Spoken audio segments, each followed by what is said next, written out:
picking up Ezreal. Yeah, I but guess you so. definitely don't want Def to get it, like you mentioned. Let's find out, as Pick and Ban has taken another evolution in now week 5 of the LCK. Last 5-day match week, by the way, guys. We'll be starting on Thursday next week, so little early scheduling update. Speaking of updates, Pawn has been really impressive on LeBlanc, specifically his masterful baiting. He has been popping off on actually being the illusionist that LeBlanc was definitely first advertised as many years ago, and it seems like hyper-mobile carries are not allowed by Jin. Nope. And of course, Deft losing his Ezreal makes a whole lot of sense. I want to see Kingzone bring out the Galio-Kalista combination, because you mentioned that Deft came to the Kalista late, but when he did make it onto the Kalista hype train, he was certainly the driver of it over in China. Well, let's talk about this week's hype train, at least based on how last week ended and how this week has started. It's Yasuo. Yasuo bot lane, Yasuo everywhere. Grace is a Yasuo player, and Pawn and Deft will also be considering it. Yasuo is going to actually be banned on blue side. That is the new thing that's happened from about Friday last week. The Yasuo priority shot up as Shiv into IE or Shiv into Sterix become the new go-to build. Also, I feel like you have to ban it against Kingzone as well, because Tucson is such a good Gragas, and that bottom lane is very difficult to deal with. Galio being considered as that first lock-in here, but that could be dangerous, because often you do want to pair it with the Kalista. Kalista Thresh still available. Also, Urgot is up, and I think Urgot has been Rascal's one convincing champion. Is 4-0 on the Urgot. Yeah. And so you just give them a top lane that at worst is going to go even. So not sure I like going for Galio, which is not even really a flex pick. We might see it in mid lane, but it's kind of a support pick till it's not at the present balance moment. And with Kalista gone, or at least Kalista potentially being gone, I think Galio just alone was pretty risky. We'll see what they want to combo with. They could just look for easy to execute team fight here. Vladimir Kalista would be, we know what this comp is all about, even in the first round. Yeah, absolutely. So Vlad going to be the first lock-in, could still be flexed towards root. We mentioned the fact that we casted earlier. Of course, the Vladimir in his hands proving to be quite scary until they lost, which is the story of most Jin Air games, to be perfectly honest. But what does Grace want to lock in for the squad here? Kalista would make a lot of sense. If you don't take Kalista, Kingzone either takes it or bans it. It's one of those dualities here, and this would be a confirmation that the Kalista is at least on their minds, but not necessarily the first port of call, given that this could definitely be a Vladimir bot lane, after all. Yeah. How's Kingzone feeling? Because Kalista into Vladimir is, like we saw yesterday, hyper risky. Teddy was able to win on it, but kind of in spite of the matchup being very Vladimir favored. Kingzone see that, and we're going to see a Cassiopeia here. This is one that is probably going to be seen in the mid lane in our second series of the day, as Dove has looked really good on mid lane. Cassio, but in this game, could definitely be in the bot lane trying to wail away or just follow around the Vladimirs early. This is a pretty good lane for the Cassio. Yeah, unfortunately, Kingzone didn't find a win with this particular lane combo, but I've been talking about Def's Cassio for a very long time. The man is very, very good on this champion, especially with what we've seen in solo queue just recently. Wasn't able to make it work against Hanwha, but we'll see whether he can head back onto it for this game. Won't be up towards the top side of the map, but you're right, Pawn could be playing it in the mid lane potentially, as Silas is going to get banned away as the first ban in the second round for Jin. And the first ban from Kingzone, though, is the Nocturne, which of course that dive pick into someone like the Kalista. So let's keep Kalista on the mind, even though there's two awesome dudes here that could be occupying bot lane carry spots. A lot of people practicing mid lane Silas, and we saw it on the Rift yesterday in some impressive performances, so don't mind the ban. On the Jin Air side, this is a curious one, because right now Sion can still lane against Urgot, but Sion priority is way down after the nerfs. He does his job, but noticeably worse, so because there are some cracks in the armor there, people have actually been passing up on the Sion recently. Need to wait till the next patch before the Urgot gets the same treatment. As final ban here for Jin Air. Do you ban the Kalista? Because you feel really silly if you don't, and it's picked, but you feel really inspired if it's passed up on. So we'll wait and see here. Again with the Vladimir, maybe you should just go with the matchup being good and leave it open. The Fiora does relieve pressure off a top lane carry. We'll see which one that is, as Kingzone hovering over what we would imagine is a jungle Aatrox Griffin style. Yeah, could certainly be that, but of course could be heading towards the top side. They could give Pawn the Urgot and throw things all sorts of different ways. Don't exactly know where everything's going for sure yet on Kingzone's side, but it certainly does feel like we've got a bot lane Cassiopeia and we're last picking for Pawn. Are we blind picking Yorick is my question when I see a Fiora Banks. Fiora seems to be really good against Yorick and Silas and things like that. So I think Yorick will probably be the call here, and it'll be the Vladimir confirmed as a bot laner after all. That was what we expected, of course, because of Root's performance, but good to see it confirmed here, and they've got, man, a lot of AoE power, and then a lot of split push coming in from Linderung's Yorick, and we know Linderung is a pretty strong bruiser up towards the top side. His Darius was always what he got behind last season when we were seeing Linderung running around the Rift, so excited to see him on this pick, as Xin Zhao would be the Malrung special, but not going to pick it up. The Lee Sin here to be taken into most likely the Aatrox of Cuz. And it's interesting that Jin kind of digressed from what we first saw, because you see Vlad, Galio, Lissandra, like, aha! Yeah. But then you see Yorick, who doesn't really want a team fight, and Lee Sin can obviously opt into anything, but 4-1, but a focus on actually fighting with the 4. Jinx, we were calling for a long time. What will you consider, though? Because it's half engaged, half fun, and we're going lift off. There's no pawn set in this game. Don't be silly, Atlas. Oh, but it would have been so much more fun than this. Oh man, we got teased and then ultra baited as the Jinx hover was also there, but it's okay. This is going to keep Deft way more safe. Has been an option thrown out when there's a lot of threats, and there certainly are a lot of threats on the side of Jin. But it's such a weird comp when you think about how they line up, because you say, okay, Yorick, 4-1, and you look at the Jin and say, oh, they have wave clear, but they're very short-ranged in the 4, and that can actually make some really weird spots where, given you have the liftoff now, Deft probably doesn't care too much in the 4. He's not actually under much imminent threat, especially if he goes cleanse or gets a QSS, and Lissandra doesn't have the guaranteed engage.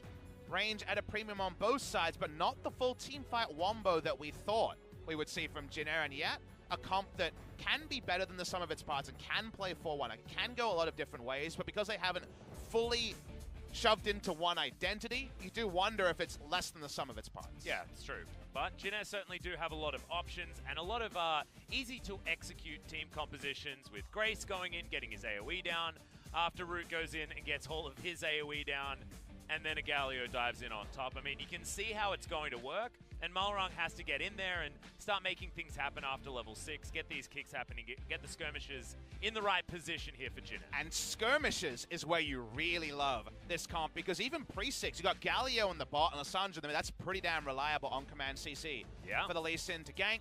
Meanwhile, we go to the side of Kingzone DragonX and Jungle Aatrox from Cuz, what I'm going to be watching in this game. You can do so much, and he does have good lane ganking assistance in both the Thresh and the Urgot on the top side.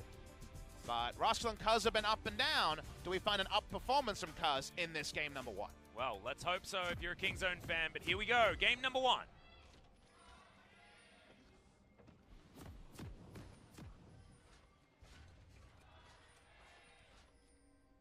Fans still finding their voice here in Lowell Park for game number 1 of the day. But I do want to point out that Cuz is 100% win rate on the Aatrox so far and hasn't died as of yet. On this pickup, has only played it one other time and has taken Aftershock here on our blue side.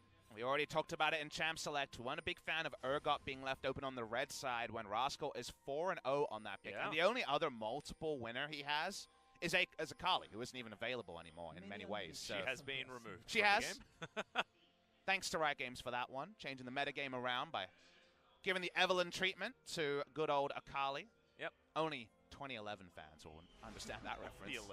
The Evelyn. Well, I'm actually incredibly upset about that because I was a mid-Evelyn player back in the day when she was very different. I think it's our first time to have Vladimir and Galio bot lane. The Galio can do a bit of a pushing help for the Vladimir. Not going to be any Frostmancy here, but it's a lane where Frostmancy is actually pretty damn decent. Or going into the upgraded GP10. Guys are wondering, we are on patch 9.3 with hotfixes enabled here in week 5 of the LCK, but because of the proximity hotfix, you can in a duo lane still run something like the Frostfang, as you see some trading at level 1. Yep, level 1 still getting a bit frisky here for Kingzone. It means that Tusum will be able to win out that trade given the wave positioning, but sacrifices a bunch of his health bar. And Vladimir and Mordekaiser actually don't have that much of a trade-off going into something like the Frostfang, because Vladimir just desperately wants that 10% CDR, right? And he wants it as cheap as possible. So given that the build is get a lot of CDR from the tree, 25%, and then just buy 20% worth of CDR, you're not actually paying very much for the Frostfang, and you're not actually trading off either. So we'll wait and see if Galio might actually get a bit more income after the first back. Yeah, and I feel like, you sit on a feedage codex for a long time as the Vladimir anyway, and you just don't have to. Why not a Frostfang, right? Yeah, exactly. It's cheaper. Well, we'll see whether he decides to grab it after that first back. Maybe wanted to grab the Doran Shield just at the beginning, and we've seen a lot of late Frostfangs coming in here from a lot of these Frostmancy players in last week, of course. Yeah, we had an interview, I don't remember who it was, basically saying, it might have actually been Kingzone saying I do remember. That the first GP10, the Spell Thieves gives so little gold generation, why not get some power at level 1 and get it later, as Root already actually took the Ignite down. As Deft still has his overheal shield here on this bottom side of the map, as Kingzone are certainly flexing their muscles down here. Root had to flash as well, notice, so that's an important summoner used. This lane actually reaches an equilibrium a lot earlier than you might expect because Galio can help with the push, but that's at level 5, not at level 1 and 2. This early in the lane, it's smart of Deft and Tucson to push, and they'll actually get a turret play from the aggressive early trade. Yeah, and Deft actually taking Biscuiteer here as well, so showing that he has gone into Inspiration Tree second. Very strange, because we often always see the sorcery coming down from the Xayah. I think Deft get a bit more sustained. He's been one of the more creative players at getting over Awesome Dude or Mage bot lanes where you need to get lifesteal early. Remember that your lifesteal options are in kind of a weird spot right now. You probably go Legends Bloodline because it scales to 12% lifesteal, but it's so late that actually in the lane when Vladimir hits 5, if you don't have a Corrupting Potion start, which Deft, I believe, has gone on this champion in the past, or if you don't have Biscuiteer, you actually will heavily lose trades around level 7 onwards, so he's going this to dunk lane, and so far it's working out. And actually Deft has been one, like you say, very creative in his rune choices, but often it is just to smash his lane. Straight up doesn't care about getting it for the team composition. He gets it so that he can have that performance. Oh! And threads the goddamn needle. That was amazing as Root. One more auto, that'll happen, and Tucson just delivers the lantern over to Deft. What beautiful play. That was excellent from the duo of Kingzone, and it doubles down on Duncan Lane. Root never took the back and went for a shot as mid lane. Pawn trades well. Root will be able to teleport in. It won't be a disaster, but any extra gold on Deft is a good news story for Kingzone. Absolutely. I apologize for my blasphemy, but that was just so incredibly close to hitting a minion.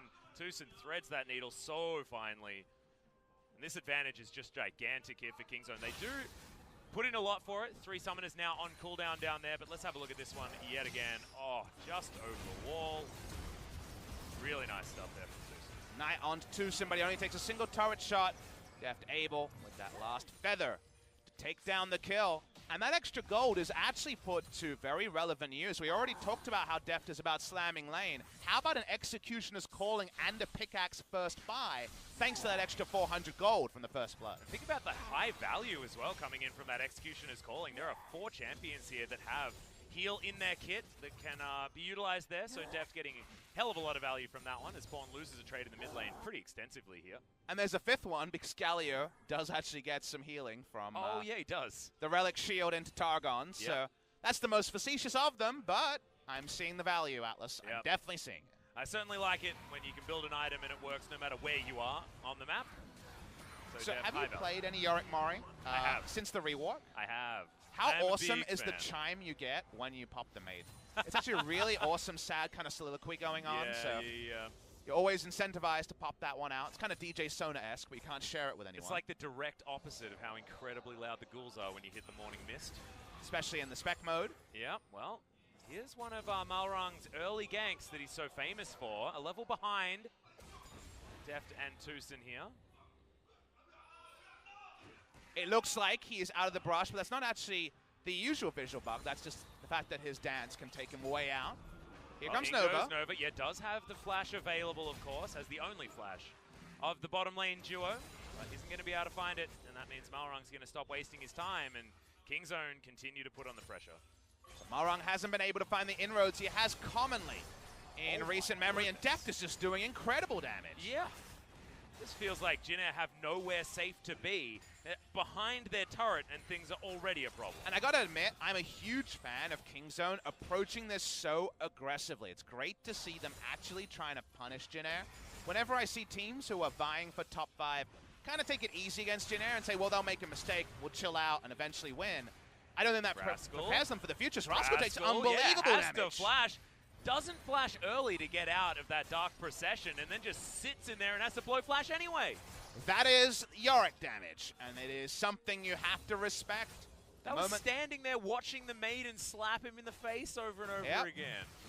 And it was super effective. It was super effective. That was like he was at his grandma's place and he ate the wrong cookie out of the wrong jar or something, and she just sat there slapping him. There's nothing that he could do in response because you're not gonna say anything to your grandma. That sounds like an actual anecdote from your life. Yeah, it did happen. What flavor cookie was it? It was a chocolate cookie. That's fair. Oh, no, it was an Anzac biscuit. I take it all back. Oh, you have to explain to our viewers what Anzac biscuits are.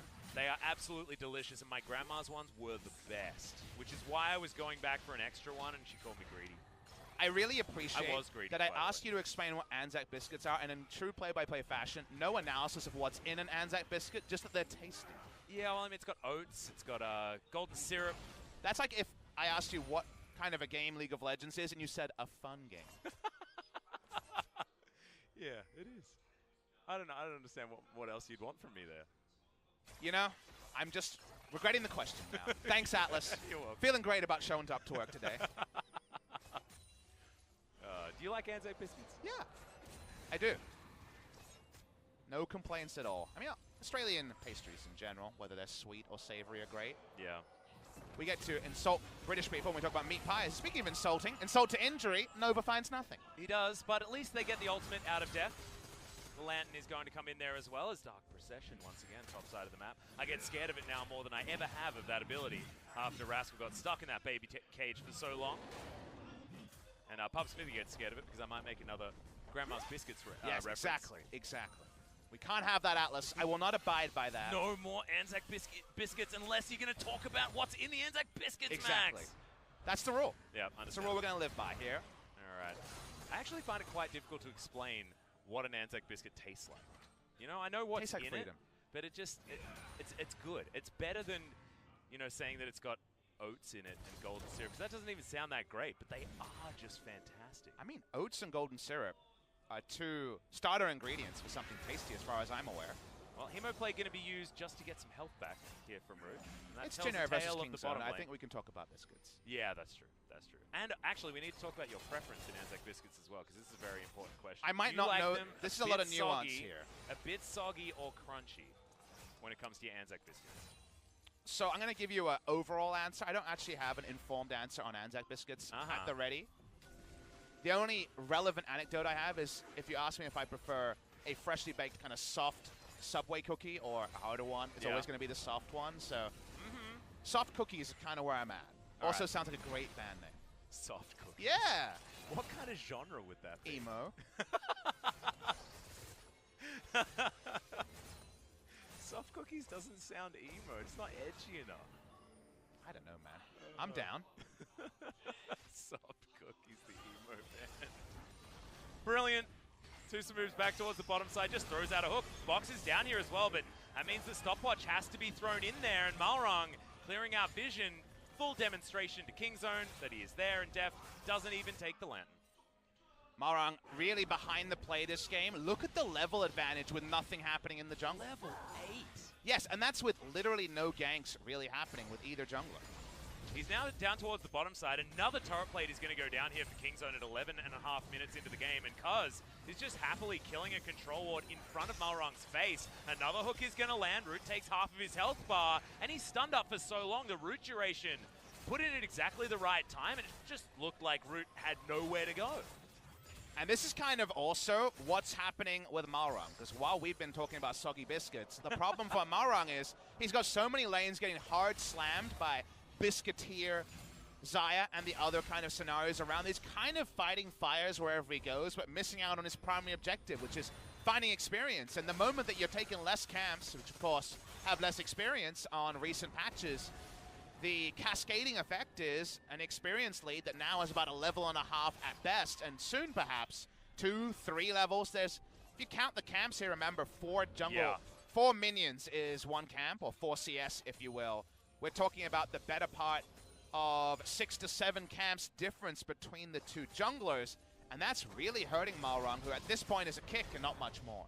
At the moment, Malrung has basically only been farming one quadrant of the map instead of half.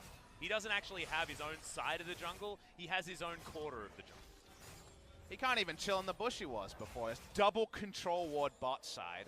Yeah. The only control ward's top side for the Yorick, and that's well earned after the baby cage issue that really suffered on Rascal. So apart from that, though, he's not jungling. Top side, he's definitely not invading in Aatrox, and because of all of that, we're watching these turret plates get cashed in further and further. Another hook lands from Toast, and Hemoplague comes in, but that's a zoning Hemoplague if ever I've seen one, Papa, as Malrung's going to come around to the mid lane. Hero's entrance comes down, but Petrifying Gaze is in a great position. Dodges out of the way. Good cleanse there from Pawn, who wants to turn it here onto Nova, who is tanking up the turret. And even 3 men, not enough to take down the Snake Lady. So much advance notice. The fact that Vladimir was 1v2 gave the spoilers to Pawn. He could flash away. The turret is fully cashed in. They have 2 plates in mid lane as well.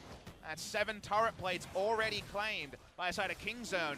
As a reverse, because it's a melee versus range matchup, top lane has no turret plates, even though Yorick's been playing well. And the Infernal is the insult to injury. Yeah, and the real difficult thing here to really gauge right now, Papa, is at what point do we actually start getting excited about Kingzone's performance? Because yes, it's up against Jin Air. We're expecting a victory.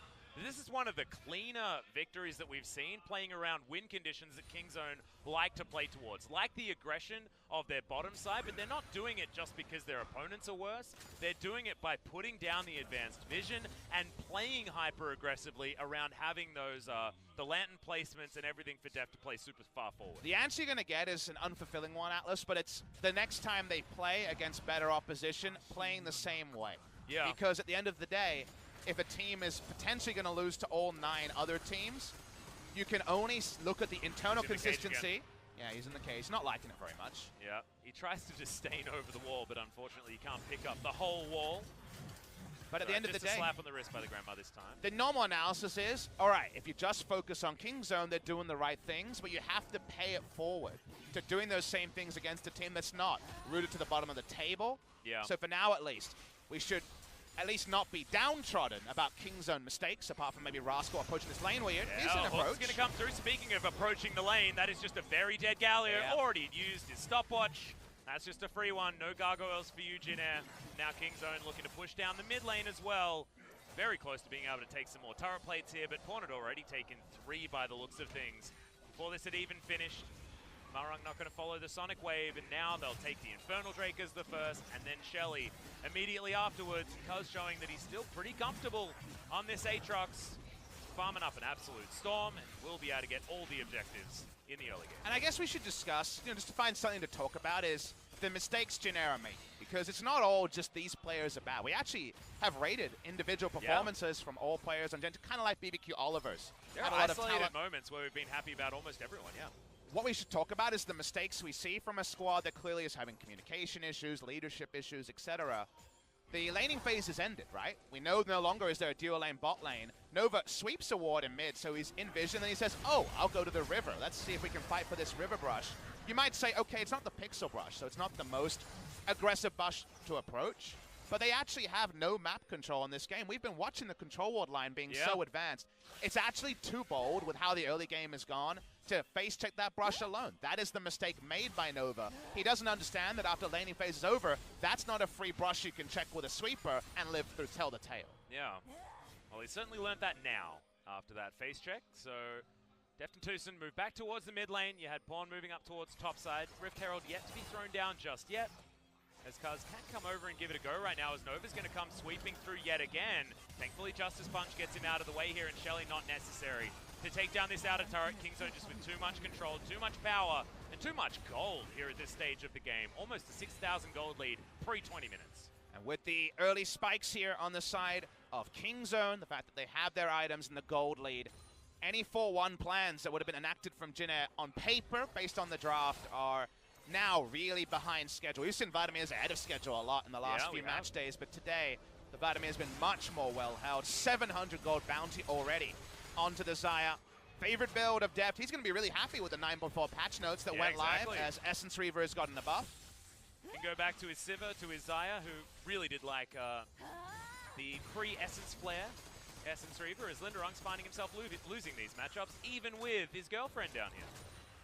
As, of course, a reference to an amazing quote from Amazing Jay, where he said that the power of Yorick is in his girlfriend and his 4 children.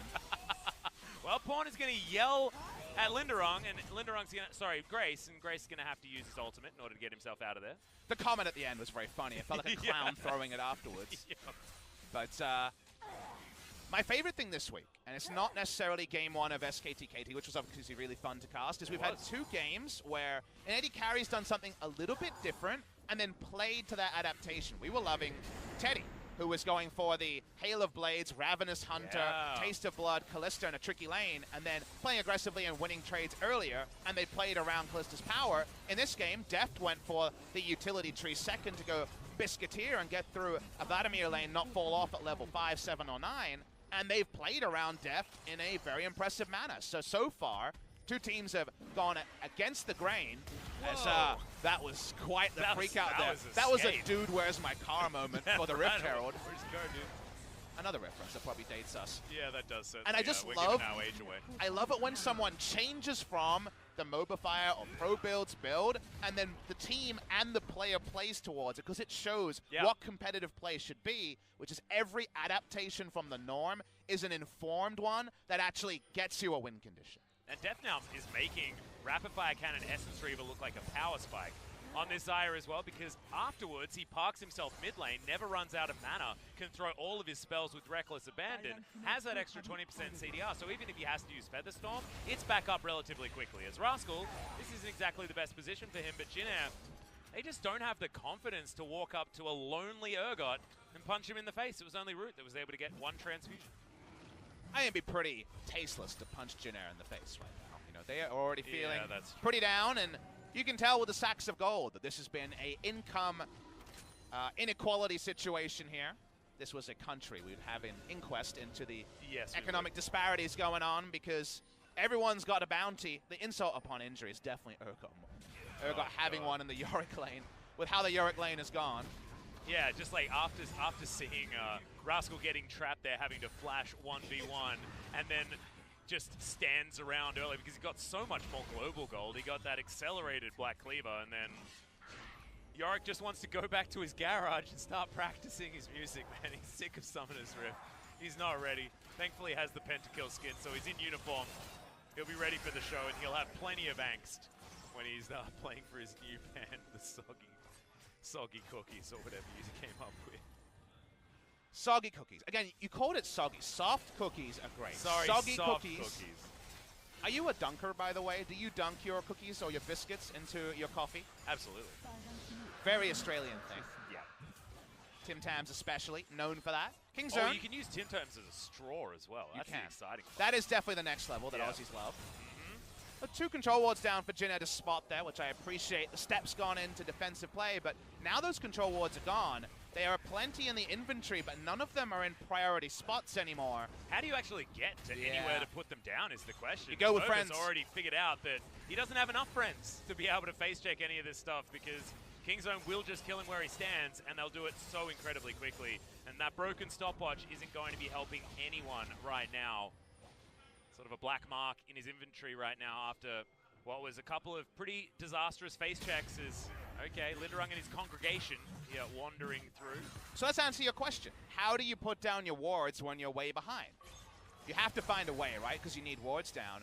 Have a look at the summoners here. There's actually a very relevant one. Pawn does not have teleport, and he needs to side lane catch waves. There will be times where you push the wave in the side lane, and you walk up, and there can't be as many enemies. Therefore, even with your fairly big item discrepancy, you can put down vision. That is something you can do that isn't risky, that is purely about side wave pushing, a very fundamental part of the game for the entirety of competitive play of League of Legends that gets you that vision. So that's the one way, given the current scenario, where Jin Air can find some good news story, at least on a warding mission. Yeah, well, you did see that they were able to actually get in there. No wards in the Baron Pit at the moment, but they do have wards all around the area. Dark Procession is down, but Linderung just taking harassment here from Pawn underneath the turret. And Deft and Tucson turn up, and they will just take this one down. Jin have rotated on over, but they're not going to be there in time as Tucson trades back a hook for that Sonic Wave, and Malrung once again not going to go in. I don't think I've seen a resonating strike so far on a champion today. I don't think he's aimed one at the champion. Yeah. I mean, unfortunately, this has kind of been the duality of Malrung. Either he's getting everything done and then something goes catastrophically wrong. Not usually individually with him, but it's in the game, and it doesn't matter. Or he kind of just farms. And farming as Lee Sin is not necessarily a bad thing, but we've already noticed he's been a level and a half behind. And as we can see now, the better part of 11 camps behind the Aatrox. That's not all individually his fault. It's not that he just was in combat with the Raptors. They proved too strong and he tapped out. But it's purely been about the fact that he's been responding to lanes, never finding an opening because the synergy between him and his lanes or the lane spot hasn't been forgiving for him, and then hasn't been jungling topside around the Yorick, the only winning lane in the early game. End result is, just doesn't have much to show for 23 minutes of the game. Yeah, he's been doing his best to try and save Root and Nova towards the bottom side of the map, but just hasn't really worked out here. Interesting to see Nova back in the roster, actually. I mean, it has been Root and Kellen for a lot of the time. We haven't really mentioned that it's been Nova back in. Kellen was on the Rift last time around, and now we do have the man with a little bit more experience here for Jin. They've definitely been playing Nova intermittently recently. In the match you and I cast together, he was playing at the start of last week. But I think they've just been messing around with support and sticking with Root as the AD carry, which of course the eye-opening thing for us. Still no Stitch. We saw him on a coaching booth look-in, if you remember. Yeah. He was sitting next to Coach Han in the Jin Air booth, but has not hit the Rift apart from one single best of one over the course of this season. Yeah, he played Tristana as well, which is very interesting. Certainly with an old Stitch special, but certainly not exactly a meta pick at the moment. Hey, you tell that to Reckless. Hey, that's true, that's true. I mean, it's always a meta pick if Reckless When does is King in the Zone game. run it back? Well, I mean, I feel like they can do it as soon as Cassiopeia feels like heading over there. That's where my mind's sort of at. And Pawn's going to grab himself a blue buff and do exactly that. With the Seraph's Embrace completed, mana issues are certainly a thing of the past here for the Cassio. Nova is going to get hooked. That's a real long-range one, as of course the Justice Punch is still going to take you away. Tucson decides not to follow it, not wanting to make an overly aggressive play here on the side of King Zone, as Cuz may as well just start up this guy because our Pawn's already available, and he's going to start poisoning the Purple Worm. And what are Jin going to be able to do? I think the answer is absolutely nothing, and a Baron goes to King Zone. They expect it now, but the control wards are down. That was a death rush in mid, and whether it is hoping against hope or giving up on the Baron, they're not going to get it. There's the Baron. Well, there's the teleport as well from Root, but it's just a little bit too late. Slight underestimation there, and no Mountain Drakes on the Rift, but it doesn't really matter about Mountain Drakes when you've got a Cassiopeia. I feel very whelmed by this game. Whelmed? Yes. I know you can be overwhelmed, and you can be underwhelmed. Can you ever actually just be whelmed? Maybe when Jin played. That is the deepest reference that one person is going to tweet to us about, and you know what? Totally worth it. Yep, absolutely. There's nothing about that moment that I wouldn't do again. Okay, back to the game. King Zone hanging around here in the mid lane. Pawn's going to take another dragon, and we're just waiting for Jin to complete the rollover. I feel like this is the most slow-motion dog rollover that we've seen so far, but at least they can do it. My dog never learned that one. He was too strong. Wow. Yeah, he was very dumb. He was very good at sorting through what he liked in the salad that my mum had just made for the family. He managed to eat all of the cashews out of it, as Tucson's going to do something real strange. Malrung comes into the backline, but the rest of his team's just going to run away. That is a special delivery of Elise and Deft. Grabs 100% of the kills this game. That is his third. And that was just something real weird. So, when you see the replay, you'll fully take it in. Tucson actually cleansed out of a kick flash coming through from Malrung to get away. But what was more important is, out of nowhere, Malrung really had that moment that I think everyone's had. You know when you blow up at something unrelated to your frustrations? Yep. That is literally what just happened there. Malrung, after 26 minutes of watching, went in, he died, and now more people might follow him. Yeah, well, that turret is going to be tanked for a very long time. Well, ended not actually used there by Cuz because he wasn't expecting to die to that turret. Turret does fall down. Pawn's on the bottom side of the map, and it's a little bit of a whoopsie here for King Zone, but when you're this far ahead, it barely even matters. But it comes back to what we were talking about. How clean was this closeout going to be? Not super clean there with Cuz just throwing away his life, but Pawn underneath this turret, they should be able to break open the base here with two of these siege minions. And Kingzone, even with only 4 members, should still be able to take this fight to Jin. Already so much of the health bar done from Grace's root. Does still have the Sanguine pull. Hemoplague comes down, but Deft just not scared of this Vladimir whatsoever. Maybe he should have been, because that Hemoplague pop did do a lot of damage. Still, Kingzone able to take down this inhibitor. Malrung has respawned. They will be able to break open the base. They break it open, Atlas, but I think the back is already broken on the side of Jin Air. Hopefully we get a replay of the kick flash, because the mechanics were on point, the decision-making not so much. Jin Air paying for the sins of the early game, where the inaction was really pointed by Cuz's experienced lead and Deft and Tucson running away from bot lane. The inner turret should probably get the kill credit on that one, as the Ghouls were watching on as the inner turret slayed the enemy Aatrox. They'll steal away the red buff, they'll get out, and the gold lead, as that 4v5 happened, was 10,000 gold. Yes, exactly. So that's a little bit of smashing them with their wallets on the side of Kingzone, but that is 1 kill away from a perfect game. We hadn't been tracking it, but Kingzone were very close, and Cuz is the one that lost it for them. So watch the Ghouls here, by the way. Oh, there we go, boys. Yeah. Got in there. I'm happy for Linderung, because he actually played the laning phase out very well. I'm glad that he got a kill to show for it. I'm sad for Jin Air, because there's no silver linings for this game. They kind of loaded in and lost, is kind of how you're thinking about how this game is played out. I think the Rascal kind of missed playing the top lane was the only thing that went to the good column of Jin Air. Had already been praising Jin Air at never really having kind of those abject games where it looks like they were never in the race. And sadly, to me, this is the timestamp you need where Jin Air have really not been competitive against Kingzone. Yeah, and I feel like Kingzone actually did take the massively right approach here against Kingzone as well, because Deft and Tucson, sorry, Kingzone took the right approach against Jin Air, because Deft and Tucson punished that bottom lane that has the least experience on the roster, the most that we have ever seen any team do against Jin Air. I mean, this lane was over by 5 minutes, and the turret was dead by 11. All right, they're trying something. Unfortunately, it's scouted. Grace, that's if you're trying to go for an engage, your claw went the wrong direction. I think he understood that the backup was not there. It's a bit of an example of what this game sort of means. Infernal Chain's not going to deny the claw, but the flash in there, Cuz trying to get some redemption. It's an early ultimate, but you can understand why he's doing it. Doesn't want to die just yet. Kicks back into the squad here as he is brought down into that passive. Bloodwell's not huge, but he is going to be able to Umbral Dash to get out of that base gate. The Maiden doing some work, but the only one that actually has the cojones to move up towards Kingzone at this point in time. Cuz really feeling frisky, kind of unnecessarily so, but it doesn't actually cost his team anything. We see a lot of claws. Will we see an engaged? Nova's We're going just to not dead. see Vladimir at all in this fight, as Nova's going to get pulled back. Good Infernal Chains there from Cuz as Rascal dives on forward. He's got a lantern to get himself out, but he's not going out. He's got the Gargoyle Stone Plate. He's the better Gargoyle of this game. It's a double kill for Deft. 8-1 is the kill score. And Kingzone are trashing Jin Air in game number 1. Only a couple of turrets to go down, and they're looking to fish in this fountain before we finish this one off. Nexus turret number 2, and now the Nexus to fall. We had enough. We're zooming out early because we know it's all about the aplomb with which Kingzone end the game. It's definitely not about the competition.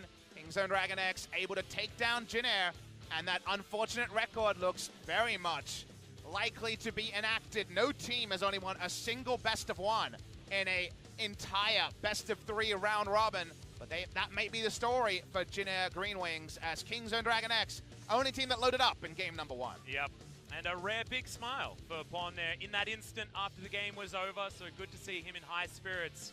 Hasn't been that many games where he's been super happy. Neon, by the way, is always smiling. This guy seems to have like the best mental that we've ever seen, even though he's only played 3 games and hasn't necessarily found as many wins as he otherwise would have liked. He also understands Jin Air's plight, given that he holds the record for longest competitive losing streak as a player. True. So you need to find the bright side of life if you're Neon's League of Legends career as of today, but hopefully he will be finding more wins going forward with the Kingzone DragonX squad.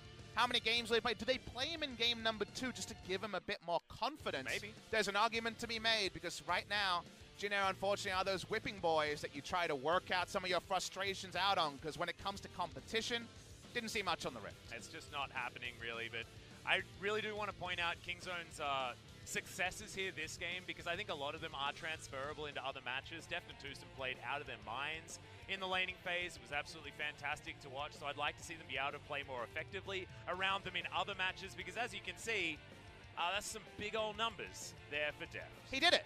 He did more damage than the entire enemy team by a lot. Yeah, he did. Count it together. That's 8.1, 12.1. They did under 18.5.